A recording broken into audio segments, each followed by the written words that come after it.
Good afternoon, I'm Charmaine Colvin and you are listening to Apna Radio 93.9 Dublin South FM.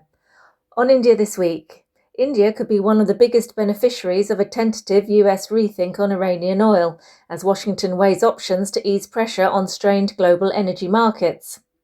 US Treasury Secretary Scott Bessent said in an interview with Fox that the administration was considering easing restrictions on Iranian oil already at sea. Such a move could release tens of millions of barrels into global markets to offset war-driven disruptions to shipping and production. For India, which imports 90% of its oil and has a track record of snapping up discounted supplies, even a limited opening could offer both relief and opportunity, experts say.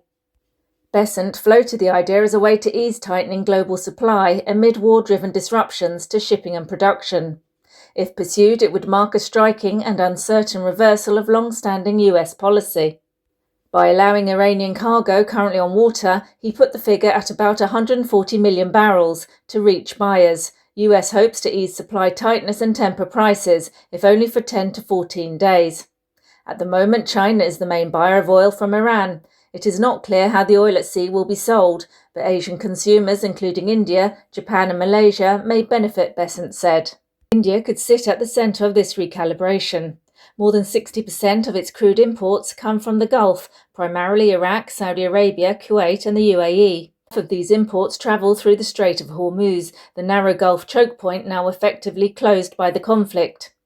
India could emerge as a key demand centre to watch alongside Chinese buyers, state-owned companies and private refiners, and other Asian countries, according to Sumit Ratolia, a refinery and oil markets analyst at maritime intelligence firm Kepler. Historically, India was a major buyer of Iranian crude, with imports peaking at around 11.5% of its total intake before sanctions tightened in 2018.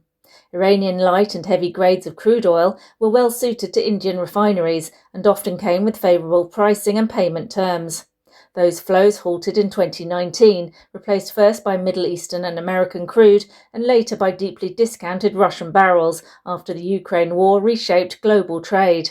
When Russian oil became available at a discount, Indian refiners moved in, ramping up imports with minimal disruption.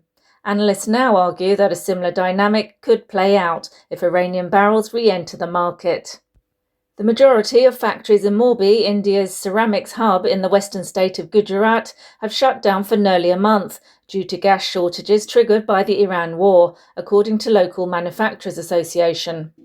Morbi produces about 80% of India's ceramics, mainly tiles and sanitary ware, and exports to the Middle East, Africa and Europe.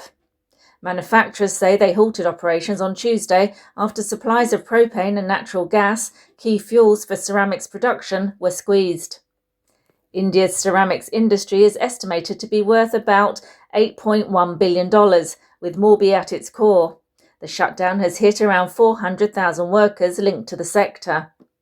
The US and Israel launched strikes on Iran on the 28th of February, triggering retaliation and disrupting shipping through the Strait of Hormuz, a key route for much of India's gas imports.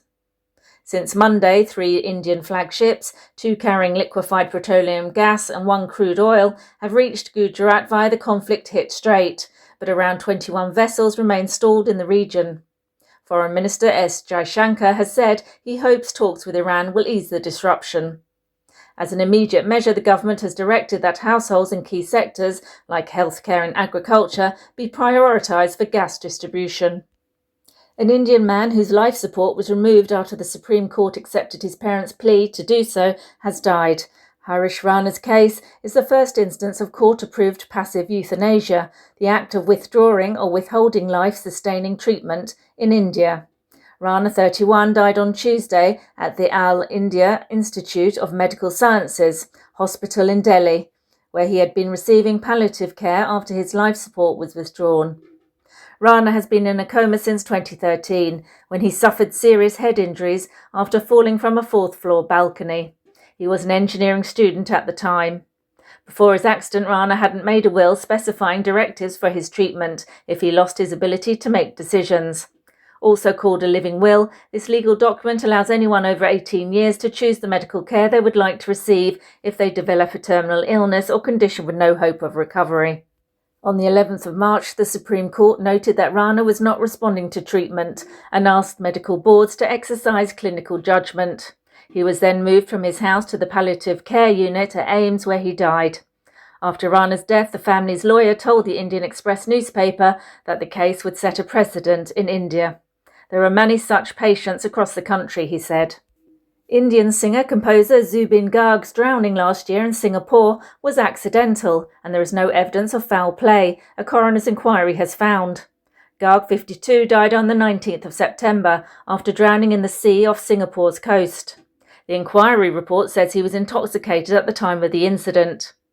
The singer's sudden death sparked anger and distress among millions of fans in his home state Assam and set off a wave of mourning.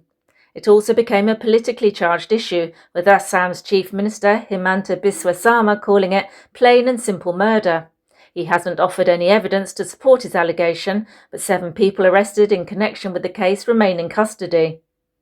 Police in Assam have charged 4 of them, including Garg's manager, with murder. All 7 have denied any wrongdoing. Wednesday, Singapore coroner Adam Nakhoda said that there was no reason to disagree with the Police Coast Guard's conclusion that there was no foul play and that Garg's death was simply due to an unfortunate and tragic accidental drowning. The singer had travelled to Singapore to perform at a programme scheduled for the 20th of September. Forensic reports cited in the inquiry says his alcohol levels were more than 4 times higher than the accepted limit for drink driving. Garg was a cultural icon in Assam and sang in more than 40 languages and dialects in a career spanning 33 years. He was known for his powerful voice, moving easily between romantic ballads and more sombre songs. And finally, following on from the big box office hit, Duranda, the sequel, The Revenge, opened last week to blistering demand. Duranda, which was released last December, grossed about $155 million worldwide and ranked among Hindi-language cinema's biggest hits. The surge spilled into theatres. In February, India's largest multiplex operator, PVR Inox, reported footfalls rose nearly 9% year-on-year in the quarter to December, powered by Duranda, whose record run helped lift the chain's overall box office collections 13% last year. More than 1.5 million tickets for The Revenge were snapped up in advance across 5 languages, early proof of a frenzy few films command. At nearly 4 hours, the sequel is bigger, louder and more indulgent than the original. The sequel is creating history. It is shattering all previous records and redefining the box office, a true game changer, says Taran Ardash, a film trade analyst. And that's all from me. You are listening to Apna Radio 93.9 Dublin South FM.